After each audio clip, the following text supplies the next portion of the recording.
Fala galera, beleza? Bem-vindos ao canal O Gerador de Riqueza, um vídeo que, na minha visão, todo investidor de valor deve assistir e também todo investidor de valor tem que analisar essas três empresas que devem ser candidatas para aí o sócio no longo prazo. Então, transmissão de energia, para mim, são as três maiores e também os dados mostram isso e também são as mais eficientes. Um destaque aí, na minha visão, para a Lupar e Transmissão Paulista, que vem se destacando aí pelo maior pagamento de provento nos últimos anos.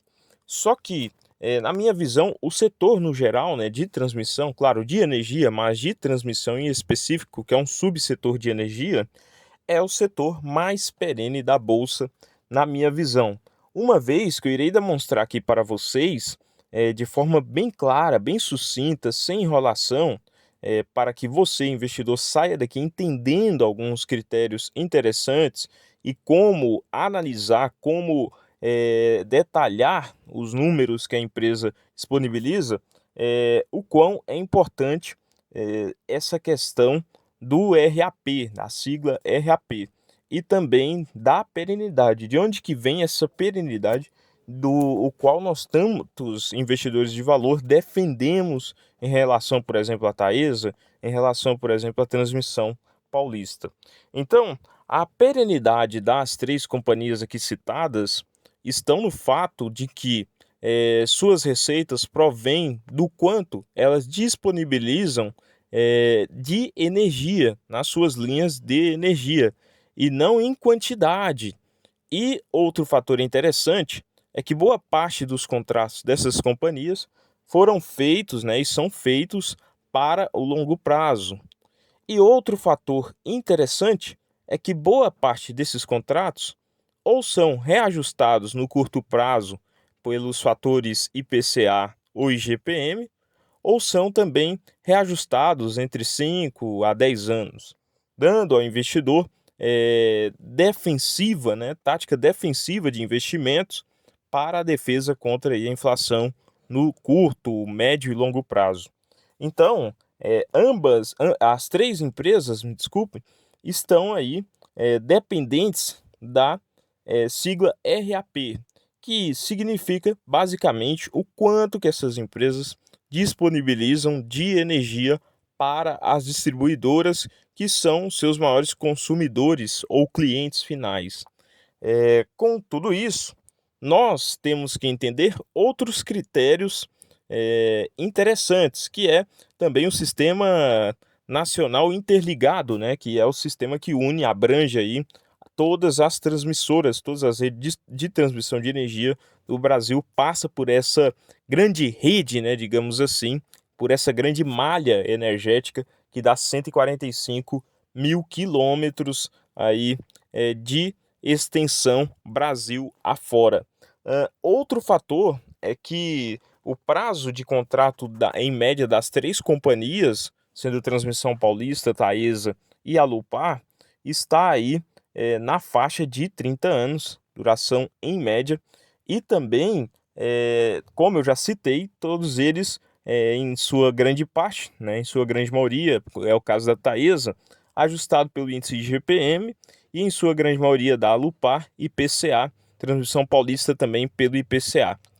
Então, outros fatores a se observar no curto prazo, qual companhia dá mais oportunidade de aporte a um preço aí interessante para você, acionista, né?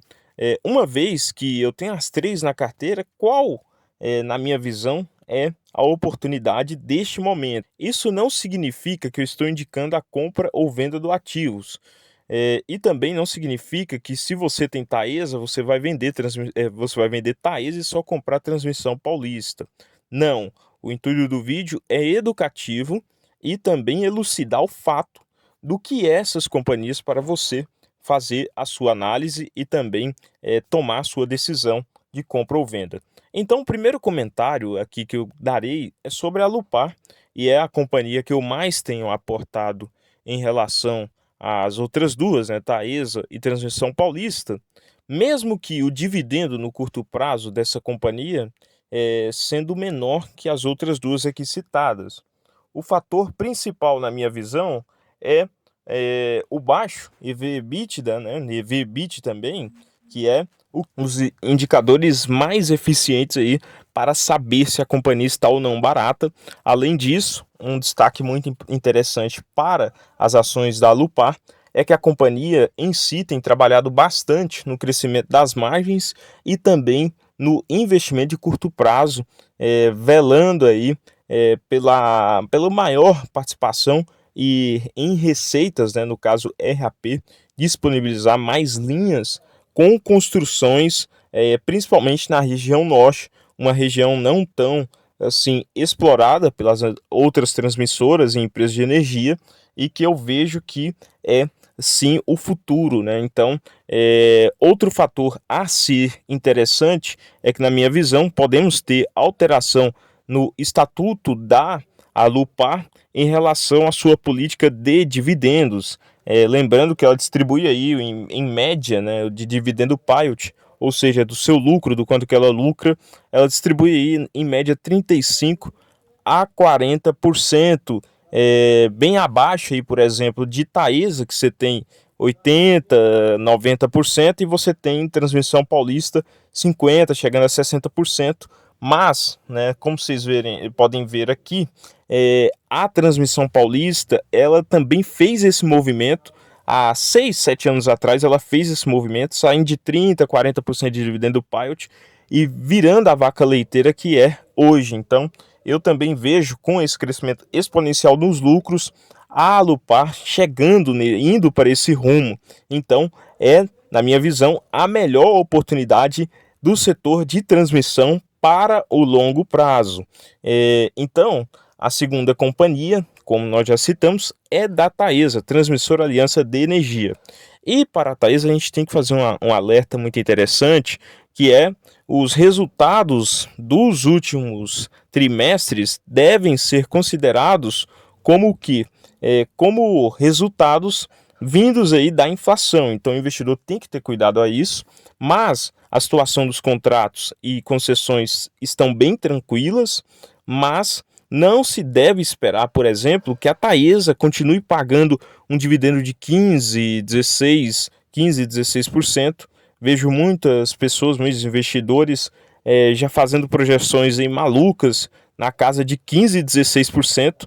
Agora mesmo discutindo com um amigo aí sobre essas projeções que, na minha visão, são irreais, são insustentáveis, uma vez que o foco da empresa também é o investimento aí em novos leilões, em novas participações no mercado de transmissão. Mas continua sendo uma empresa perene, barata, mas não é, na minha visão, a melhor oportunidade nesse momento de compra de transmissoras. E a terceira, que para mim é a segunda melhor oportunidade, é da Transmissão Paulista, uma vez que a Transmissão Paulista já é a maior transmissora em questão de linha, né, disponibilizada, em quantidade de linhas, chegando a quase 15 mil quilômetros disponibilizados, e mesmo assim não houve uma grande valorização como a Taesa. A Taesa valorizou no curto prazo quase 50%, em relação do ano passado para esse ano, e a Transmissão Paulista, na minha visão, está barata e pode valorizar mais em relação ao valor que está sendo negociado hoje em bolsa. Além disso, eu acho que ela pode continuar, uma vez que esses investimentos feitos no passado e o movimento que eu já detalhei aqui, feito também nos últimos 5, 6 anos, tende a continuar aumentando a sua participação aí também com dividendos, com pagamento de dividendos. Com isso, esses são os fatores que o investidor deve observar para curto prazo, em análise de curto prazo. Nós tivemos segundo trimestre um pouco aí defasado, uma vez que houve aquele fator RBSE, que já era esperado pela companhia, mas na minha visão é a segunda ou a melhor oportunidade aí em ordem para quem quiser colocar em ordem, por causa do quê? Por causa do seu grande VPA, do seu baixo PL, também baixo EV/EBIT, Então, dando à companhia aí um gás de muito crescimento e investimentos para o médio e longo prazo, na minha visão, a companhia tende a aumentar também os proventos e, nos últimos anos, fez pagamento aí para o mês de novembro, então o investidor tem que estar de olho nisso também. Essa é a minha opinião. Obrigado e até o próximo. Bom aportes a todos vocês.